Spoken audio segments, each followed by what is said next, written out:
Okay, on Friday, the IRS surprisingly apologized for the targeting of Tea Party and other conservative groups. Now, I say surprisingly because nobody asked them for an apology. Why did it come out?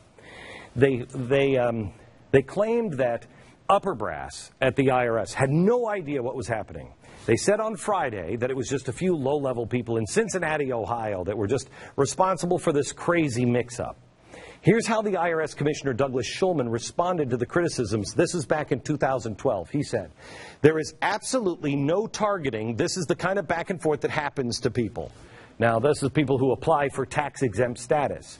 But the truth is, an investigation revealed as early as the middle of 2011, high-ranking IRS officials knew that conservative groups were being inappropriately targeted an entire year before Shulman said, it's not happening.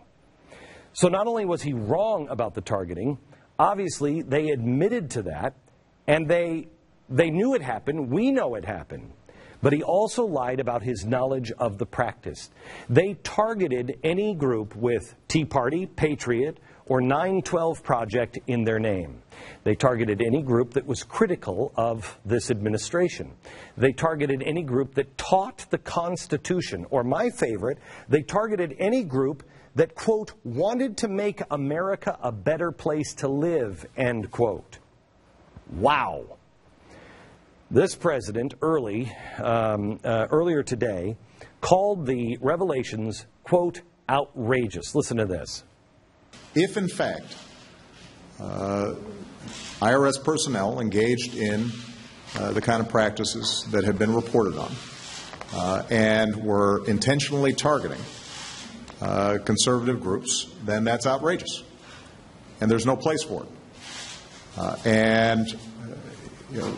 They have to be held fully accountable because the IRS, as an independent agency, requires absolute integrity, and people have to have confidence that they're applying it in a nonpartisan way, applying the laws in a nonpartisan way. Isn't that great? I love that. They have to have integrity. Okay, so he said a couple of things here. He said, first of all, that it is a separate, independent agency. Here's the White House, here's the IRS. Well, there's one place in between.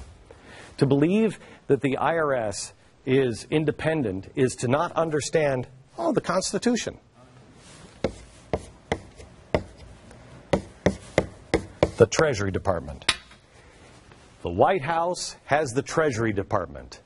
And the Treasury Department has the IRS executive branch. And let me ask you this. No one notified the President of the United States? Are you serious? Because in this press conference, he said, I found out about it in the newspaper. In the newspaper? First of all, you still read one? No one called and gave the President the heads up that a huge political problem was coming. Not even a word, even after he read it in the newspaper. Okay, I don't buy that for a second.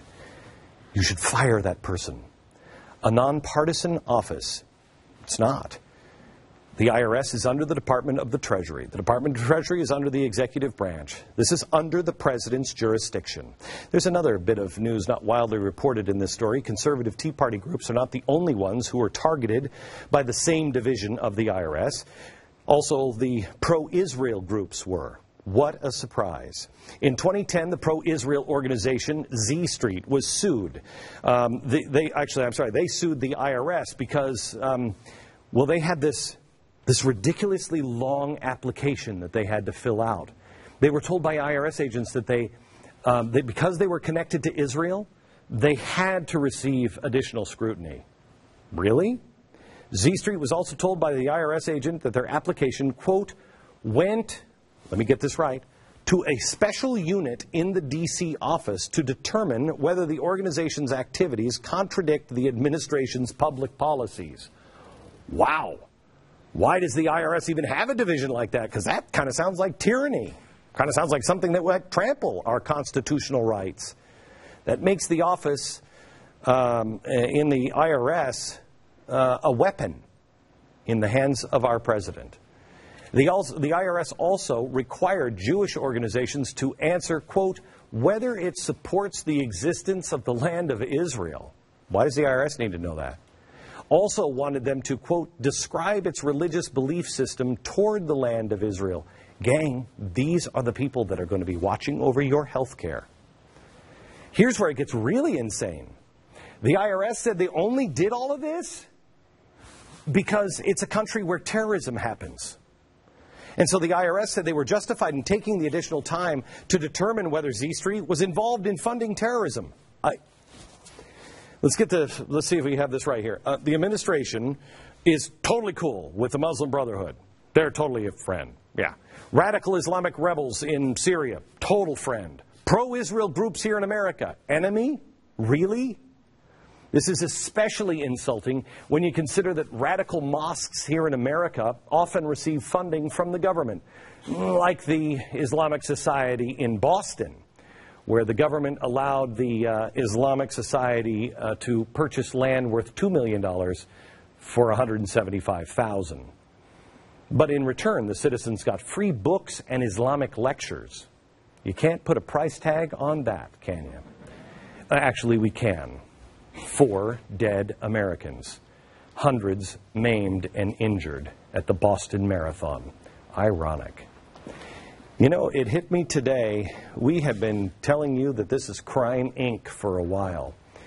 It's a Chicago crime syndicate running our country right now. And what is amazing to me is even with Benghazi, 4 Americans are dead. They've run guns, not only in Benghazi, but they run them across our own border. How many people have died in Mexico? Out of all of the things that this crime family in Washington has done, wouldn't it be appropriate if they were taken down by the same organization that took down Al Capone, the IRS? Back in a minute.